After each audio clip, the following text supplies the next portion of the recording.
여러분 안녕하십니까? 여수 MBC 뉴스데스크입니다. 전남 지역에 주말에만 200mm가 넘는 폭우가 쏟아지면서 크고 작은 피해가 이어졌습니다. 주암댐은 홍수 피해를 예방하기 위해 방류에 들어갔는데요. 전남 동부 지역의 경우 모레까지 400mm 이상의 비가 더 올 것으로 예보돼 비상입니다. 김단비 기자입니다. 산에서 쓸려 내려온 흙과 나무가 요양원을 덮친 건 어제 오후 3시쯤. 물을 머금은 토사가 흘러들면서 옹벽은 처참하게 무너져 내렸고 컨테이너는 종잇장처럼 찌그러졌습니다. 인명피해는 없었지만 시설에 있던 환자와 직원 60여 명은 놀란 가슴을 쓸어내려야 했습니다. 하고 토사가 좀 내려온 것 같습니다. 오늘 오전 6시 45분쯤에는 토사에 미끄러진 시내버스가 해안가 벼락 난간에 걸치는 아찔한 사고가 발생하기도 했습니다. 이 밖에도 마을 전체가 물에 잠기고 도로가 침수되는 등 주말 이틀 동안 260mm 이상의 물폭탄이 쏟아진 여수 돌산의 호우 피해가 집중됐습니다.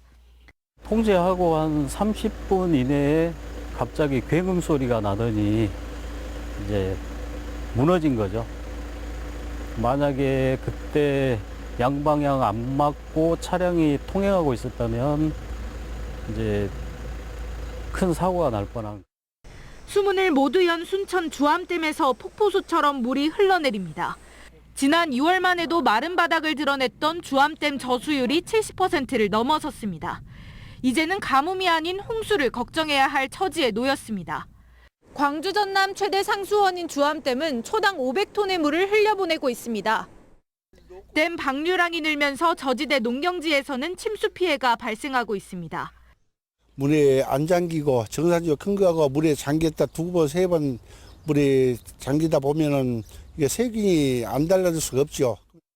지난 14일부터 전남 소방본부에 접수된 호우 피해는 200여 건, 전남 동부권에는 모레까지 400mm 이상의 매우 강한 비가 예보돼 피해는 더 늘어날 전망입니다. MBC 뉴스 김단비입니다. 붕괴 위험이 있는 목포의 5층짜리 건물에 대해 긴급 안전조치에 이어 추가로 보강 파이프가 설치될 예정입니다. 그런데 아직 구체적인 건물 철거 계획을 마련하지 못하고 있어 여전히 위험합니다. 안준호 기자가 취재했습니다. 지난 14일 건물 내 주기둥 일부가 파손된 목포의 한 5층짜리 건물입니다. 사고 직후 주기둥 옆에는 보강 파이프 50개가 긴급 설치됐습니다.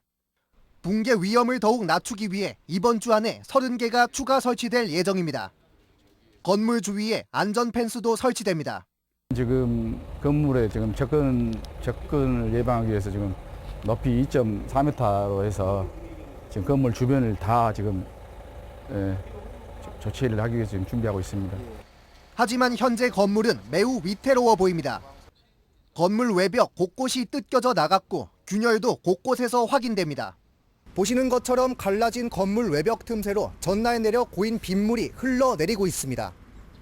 주민들은 이번에 건물 주기둥 일부가 파손됐을 뿐 오래전부터 불안했던 위험한 건물이었다고 말합니다.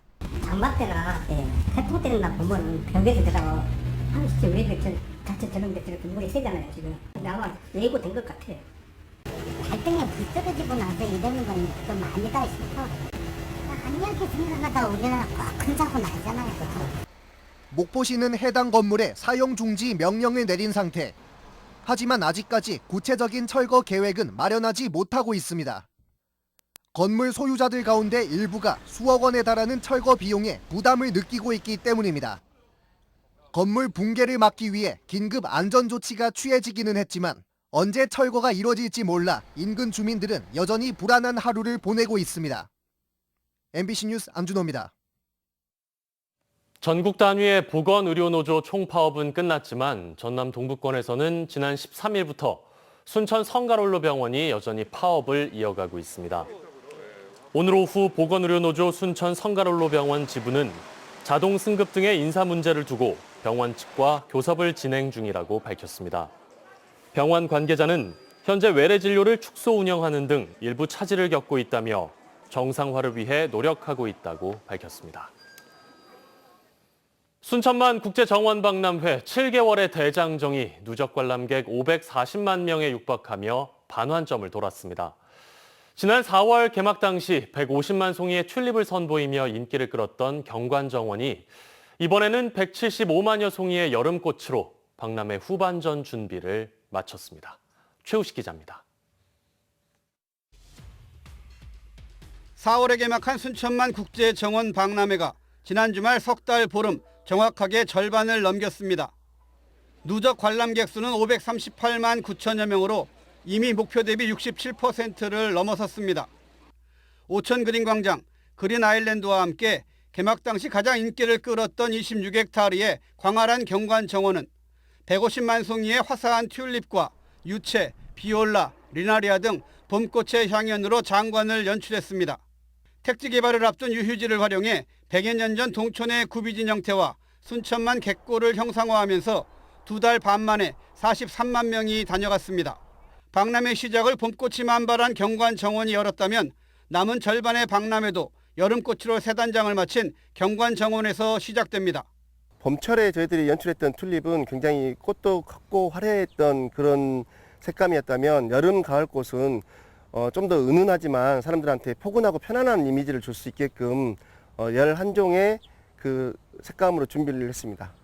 순천시는 봄철 경관정원에 심었던 튤립 9군을 시민들에게 모두 나눠주고 버들마편초와 천일홍, 칸나 등 11가지 여름꽃과 함께 코스모스까지 175만 송이의 꽃식재를 모두 마쳤습니다.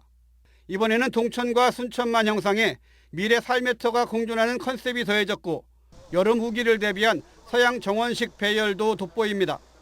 경관정원에 들어간 예산은 총 59억 원. 이 예산의 대부분은 필요한 꽃을 지역 화훼농가에 100% 계약 재배하고 주민들에게 인건비를 주고 꽃을 심는 데 쓰였습니다. 이제 여름꽃, 가을꽃을 준비해 가면서 여름철 재해 대책까지 같이 고민을 했습니다. 그래서 비가 많이 내렸을 거에 대비해서 그 형태 자체를 기하학적인 배치를 해서 비가 많이 오더라도 바로 시민들께서 관람할 수 있게끔. 이번 박람회의 다양한 콘텐츠 가운데 전무후무한 실험 정신이 돋보이는 경관정원. 신의 한 수와도 같은 경관정원의 여름꽃은 이번 주말부터 절정의 꽃대거를 선보일 전망입니다. MBC 뉴스 최우식입니다. 고흥 우주국가산단의 입주기업들을 발굴, 유치하고 우주발사체 클러스터 구축 네트워크를 구성하기 위한 전남 우주발사체 특화지구 추진단이 출범했습니다.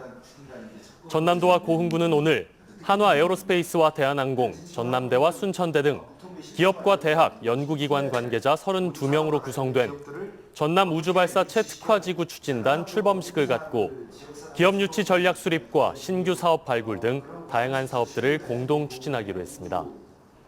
출범식에 이어 열린 킥오프회의는 우주발사체 클러스터 조성 계획과 민간 우주산업의 현황, 특화지구 추진단 운영 방안 등에 대한 주제 발표와 함께 첫 운영위원회가 열렸습니다. 순천시가 한화 에어로스페이스 단조립장 건립을 차질 없이 추진하기 위해 올 하반기 행정력을 집중하기로 했습니다. 순천시는 최근 한화 에어로스페이스 단조립장 TF팀과 실무회의를 갖고 용수와 전력, 가스 등의 기반시설 구축을 위해 상호 협력하기로 했으며 각종 인허가 등의 행정 절차도 원스톱으로 처리해 연내 착공을 목표로 건축 설계와 설비 설계를 동시에 진행하기로 했다고 밝혔습니다. 순천시는 지속 가능한 우주산업 생태계 조성을 위해 단조립장 건립을 적극 지원하고 이를 토대로 연관 소부장 기업을 순차적으로 유치하겠다고 강조했습니다. 여수세계 선박람회 성우 개최를 위해 여수시가 최근 기본 계획을 바꾸는 안을 두고 고민하고 있습니다. 개최 시기와 기간, 장소, 예산 등을 대폭 수정해 박람회의 전체적인 규모를 키워보겠다는 건데 전남도와 의회도 이에 공감하고 있습니다. 김주희 기자입니다. 2026년 7월 17일부터 8월 16일까지 한 달 동안 여수 돌산 진모지구와 관내 도서지역일원에서 개최될 예정인 여수세계 선박람회. 최근 선박람회의 종합 기본계획까지 도출된 상태지만 지역 내에서는 행사의 전체적인 규모를 키워야 한다는 여론이 확산되고 있습니다. 일단 전남도와 여수시 의회에서도 공감하는 분위기입니다. 현재 212억 원에 그치고 있는 사업비를 5배 이상 키워 치러질 수 있도록 해야 한다는 건데 전남도도 이 부분에 대해 적극 협조하겠다는 의지를 밝히고 있습니다. 저는 1,000억 이상 충분히 예산이 들어갈 걸로 생각하고 있고 거기에 따른 지원은 전라남도에서 특히 이제 국가 각 부처하고 관련된 사업들을 연계해서 충분히 확보할 수 있도록 적극 지원을 하겠습니다. 현재 개최 기간 한 달에 대한 연장 여론에 대해서도 여수시는 긍정적으로 검토해 볼 만하다는 입장입니다. 지난 2012년 여수 세계 박람회가 3개월 동안 진행됐고 인근 순천시의 순천만 국제정원 박람회도 7개월 동안이나 개최되고 있는데 섬 박람회는 준비하고 있는 컨텐츠를 모두 담아내기에 개최 기간이 너무 짧다는 겁니다. 너무 짧지 않냐. 어찌됐든 그래도 행사를 준비한다고 그 많은 돈을 투자하고 몇 년 동안 온 시민을 동원하고 또 이렇게 행정력을 이렇게 쏟았는데 그거 한 달 갖고 되겠냐. 너무 아쉽지 않냐. 또한 섬 박람회 개최 시기에 대한 우려는 가장 현실적인 문제입니다. 개막일이 7월 중순인데 올해 기록적인 폭우를 동반하고 있는 장마처럼 우기와 겹치게 될 경우 관내 도서적 이론을 중심으로 열리게 될 섬 박람회 흥행 성공을 장담할 수 없게 된다는 겁니다. 이걸 바꿔서 또 의지를 좀 가져줬으면 그런 생각도 하고 있습니다, 지금. 그래서 그것도 한번 지적을 하겠습니다. 하고 또 이게 우기 때고 태풍 올 때면 이게 과연 어떻게 할 것이냐. 섬 박람회의 틀을 바꿔 전체적인 규모를 키워보자는데 전남도와 여수시 의회까지 공감대를 갖고 있는 상황. 하지만 보수적인 성향의 행정안전부가 이를 긍정적으로 수용할지 여부는 아직 미지수여서 지역사회의 다양한 의견들이 보다 적극적으로 전달될 수 있는 방안 마련이 필요해 보입니다. MBC 뉴스 김주입니다.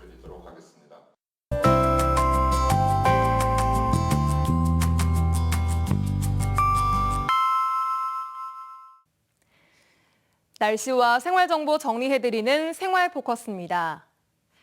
여수는 다음 달 1일, 광양은 이번 달 31일부터 지역사랑 상품권 사용처가 연매출 30억 원 이하 가맹점으로 제한됩니다. 이는 영세 소상공인 지원을 위한 정부의 지침 변경에 따른 것입니다.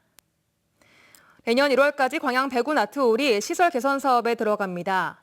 광양제철소는 총 사업비 40억 원을 투입해 공연장 조명과 음향 시스템을 전면 교체한다고 밝혔습니다. 순천 유네스코 생물권 보전 지역을 위해 활동할 청년 리더를 모집합니다.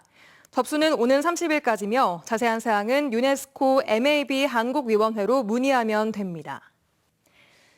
많은 양의 장맛비가 오래 이어지고 있습니다. 전남 동부 지역에는 오늘 비가 잠시 멈춘 곳도 꽤 있었는데요. 내일도 종일 오락가락 비가 내리겠습니다. 전남 지역에 수요일까지 100에서 200mm, 전남 동부 지역에는 400mm가 넘는 매우 많은 양의 비가 예보돼 있습니다. 더 이상의 피해 없도록 대비를 철저히 해주셔야겠습니다. 내일 낮 최고 기온은 27도로 조금 내림세를 보이겠지만 모레 다시 크게 오르겠습니다. 당분간 비와 함께 후덥지근한 날이 이어지겠습니다. 자세한 내일 지역별 기온 보겠습니다. 내일 아침 기온은 여수와 광양 23도, 순천, 고흥 24도 예상되고요. 한낮 기온은 여수 26도, 순천, 광양, 고흥 27도로 오늘보다 2도가량 낮겠습니다. 내일 해상에도 흐리고 비가 내리겠습니다. 바다의 물결은 앞바다에서 0.5에서 최고 2m, 먼바다에서는 최고 2.5m로 일겠습니다. 여수의 내일 만조 시각은 오전 9시 23분, 간조 시각은 오후 3시 26분입니다. 지금까지 생활포커스 송유라였습니다. 여수시의 올해 상반기 관광객이 지난해에 비해 크게 늘어난 것으로 나타났습니다. 여수시에 따르면 관광 빅데이터 분석 결과 올해 상반기 누적 방문객 수는 1,332만 명으로 지난해 상반기 누적 방문객 1,217만 명에 비해 9.5% 늘어난 것으로 집계됐습니다. 올해 월별 방문객 수는 2월부터 4월까지 상승세를 유지하다가 해외여행 수요 증가에 따른 내국인 관광객 감소로 5월부터는 다소 줄어드는 추세를 보이고 있는 것으로 분석됐습니다. 광주 전남의 지난달 수출액이 전년에 비해 20% 이상 크게 줄었습니다. 광주 본부 세관에 따르면 지난달 광주 전남의 수출액은 48억 5천만 달러로 지난해 같은 기간보다 20.5% 감소했습니다. 품목별로는 반도체와 가전제품, 화공품 등이 감소했고 수송장비와 타이어는 소폭 늘었습니다. 수입은 같은 기간 21% 줄어 41억 6,600만 달러로 나타났습니다. 이에 따라 무역 수지는 6억 8천만 달러 흑자로 지난해 8억 2천만 달러에 비해 16% 이상 줄었습니다.